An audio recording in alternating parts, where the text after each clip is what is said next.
అటువంటి వాళ్ళ మీద చంద్రబాబు నాయుడు గారి గవర్నమెంట్లో ఏం కేసు పెట్టినారు? సరైన సెక్షన్లలో కేసులు కూడా పెట్టే కార్యక్రమం కూడా జరగల. చివరికి ఆ పాప నాన్న బాధతో మాట్లాడితే వైఎస్ఆర్ కాంగ్రెస్ పార్టీ అన్ని రకాలుగా తోడుగా నిలబడి ఆ కుటుంబానికి అండగా నిలబడితే ప్రజలు వైఎస్ఆర్ కాంగ్రెస్ పార్టీకి సంబంధించిన కార్యకర్తలు అందరూ కూడా ఏకమై ప్రొటెస్ట్ తెలిపితే చంద్రబాబు నాయుడు గారు అయినా కూడా మనసు కరగని పరిస్థితిలో ఆ ప్రభుత్వం ఉంది. మరోవైపున చూస్తే దొంగ కేసులు ఏ స్థాయిలో ఉన్నాయి. మన అప్పలరాజు డాక్టర్ శ్రీకాకుళం ఒకసారి చూస్తే పాపం అప్పలరాజు కొడుకు బైక్ యాక్సిడెంటు, కారు కాదు, 18 ఏళ్ళ పిల్లోడు బైక్ యాక్సిడెంటు. పాపం బైక్ యాక్సిడెంట్ పొరపాటున జరిగితే వెంటనే ఆ పిల్లోడు 108కి వెంటనే ఆ పిల్లోడే ఫోన్ చేసినాడు. ఆపి ఆ ఒక గొర్రెల కాపర్ని గుద్దిన అతన్ని పాపం తానే సిపిఆర్ కూడా చేసినాడు. మళ్ళా అప్పలరాజే మళ్ళీ పోలీసులకు కూడా ఫోన్ చేసి కూడా పిలిపించినాడు. అప్పలరాజు మీద పెట్టిన కేసు ఏంది? మర్డర్ కేసు అంట. కుట్ర అంట మర్డర్. ఇక్కడేమో రాజమండ్రిలో మత్తులో గుద్దిన చోట మళ్ళా గుద్ది రెండు మూడు సార్లు గుద్ది ఆపకుండా వెళ్ళిపోతే ఏమి చిన్న చిన్న సెక్షన్లతో కేసు కళ్ళ ముందర కనిపిస్తూ ఉంది. ఇదే కార్యక్రమం ఇంకా 4 అడుగులు ముందుకేస్తే నివ్వరిపోయే, రాష్ట్రం మొత్తం నివ్వరిపోయే విషయాలు. అద్దంకిలో తాగిన మత్తులో డ్రైవర్ ఫుల్గా మత్తులో ఉన్నాడు. వెనకాల కూర్చున్న ప్యాసింజర్లు 2 ఎస్ఐలు సివిల్ డ్రెస్లో ఫుల్గా మత్తులో ఉన్నారు. వాళ్ళ కారు ఆటోను గుద్దినప్పుడు గ్రామస్తులు అందరూ చుట్టుముట్టినారు. డ్రైవరు మత్తులో ఉన్నారు, ప్యాసింజర్లు మత్తులో ఉన్నారు. డిక్కీ ఓపెన్ చేస్తే డిక్కీలో గంజాయి, డబ్బులు, పోలీసు యూనిఫాము. ట్రాన్స్పోర్ట్ చేస్తున్నది ఎవరు? కారులో ఉండేది ఎవరు? 2 ఎస్ఐలు. ఫోన్ చేస్తే సిఐ వచ్చినాడు. సిఐ వచ్చి ఏం చెప్తాడు? వీడియో తీయాకంటాడు. వీడియో తీస్తే కేసులు పెడతామంట. ఆ ఎస్ఐను సీన్ నుంచి తప్పించింది ఎవరు? తెలుగుదేశం పార్టీకి సంబంధించిన నాయకులు, వాళ్ళ కారు. ఇంతవరకు కేసులే, ఇంతవరకు గతిలే, అతిలే. కేసే లేదు, గతి లేదు, అతి లేదు. అసలు ఇది జరిగింది అన్నది కూడా ప్రజలు మర్చిపోవాలా అని చెప్పి ఆలోచనతో దాన్ని పక్కదోవ పట్టించే కార్యక్రమాలు కళ్ళ ముందర కనిపిస్తూ ఉంది. రాష్ట్రంలో జరుగుతూ ఉన్న ఘటన. నిన్ననేమోను తాడిపత్రిలో గోవా నుంచి లిక్కర్ 1 బాటలు కాదు, 2 బాటలు కాదు, లారీలు. దాని ముందు ఏం చూసినాం? తంబెల్లపల్లిలో తెలుగుదేశం పార్టీకి పోటీ చేసిన వ్యక్తి. దాని ముందు ములకల చెరువులో ఏకంగా లిక్కర్ మ్యానుఫ్యాక్చరింగ్, కుటీర పరిశ్రమ పెట్టి లిక్కర్ మ్యానుఫ్యాక్చరింగ్. వీళ్ళే లిక్కర్ షాపులు, వీళ్ళే బెల్ట్ షాపులు, వీళ్ళే లిక్కర్ షాపులు.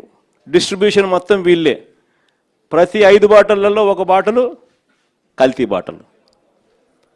4 రౌండ్లు అయిపోయినాక ఏం తాగుతున్నాడో ఎవడికి తెలియదు.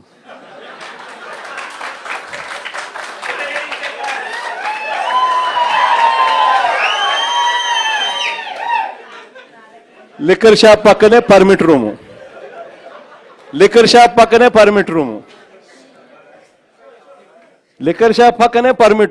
పర్మిట్ రూముల్లో లూజ్గా మందు అమ్మడం, మందుతో పాటు బజ్జీలు పెట్టడం.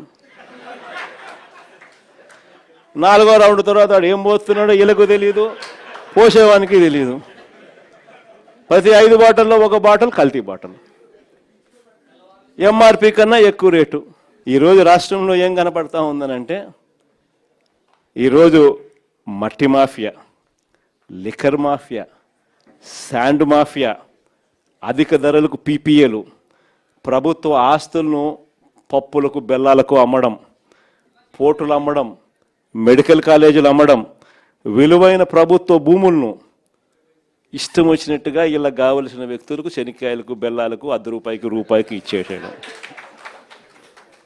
అమరావతిలో చూస్తే స్క్వేర్ ఫీట్ కట్టడానికి స్క్వేర్ ఫీట్ అడుక్కు 20,000 రూపాయల పైన, స్క్వేర్ ఫీటు 20,000 రూపాయల పైన.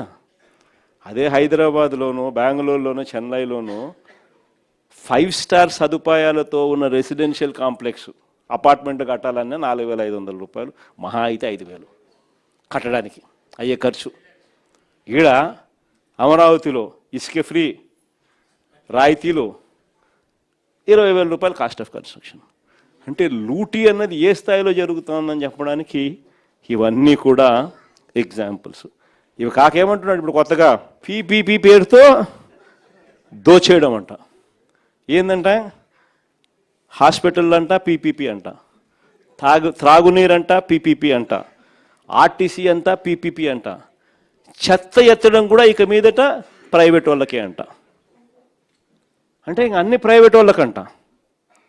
అంటే లంచాలు తీసుకోవడము, అన్నీ అమ్మేసేయడము. రాజమండ్రి చంద్రబాబు నాయుడు గారి పాలనలో సంపద సృష్టి అంటే దాని అర్థం గవర్నమెంట్ ఆస్తులన్నీ శనికాయలకు బెల్లాలకు అమ్మడము.